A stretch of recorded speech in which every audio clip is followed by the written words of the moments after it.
Hello friends, welcome to Artex. আজকে আমি এই ছোট্ট ভিডিওতে প্রাইমারি টিচার রিক্রুটমেন্টে একটি আপডেট নিয়ে আলোচনা করব।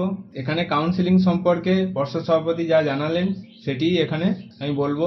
আর যদি এই চ্যানেলে নতুন হন তাহলে অবশ্যই চ্যানেলটি সাবস্ক্রাইব করে রাখুন সমস্ত টিচার রিক্রুটমেন্টের নোটিফিকেশন সবার আগে জানার জন্য। তো এখানে পর্ষদ সভাপতি যা বলেছেন সেটি আমি আলোচনা করব। কোনো প্রকার কথা বানিয়ে মন গড়াভাবে বলবো না।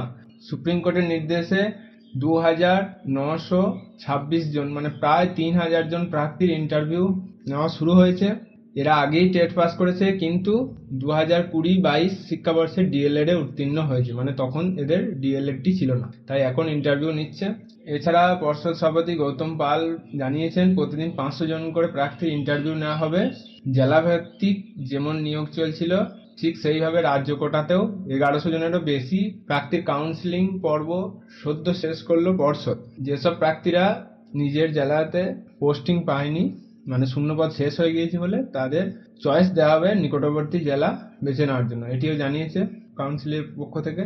আর প্রথম ধাপে 976 জন এবং কাউন্সিলিং করা হয়েছে এবং 146 জনকে জয়েনিং লেটারও দিয়ে দিয়েছে, মানে অ্যাপয়েন্টমেন্ট লেটার দিয়ে দেওয়া হয়েছে 146 জনকে।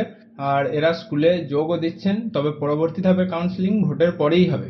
যারা এই কাউন্সিলিং এ যোগ দেবেন না বা যারা টিচার হিসেবে জয়েন করবেন না, তাদের জন্য যে শূন্যপদ তৈরি হবে সেগুলিও আবার নতুন করে কাউন্সিলিং এ যুক্ত হবে, এটিও বলেছে কাউন্সিল সভাপতি। আর এখানে বলতে চেয়েছে যে 2014-17 সালের যে টেটের নিয়োগ প্রক্রিয়া এখনো চলছে, এখানে বেশিরভাগ বিবাহিত মহিলাদের সংখ্যাই বেশি।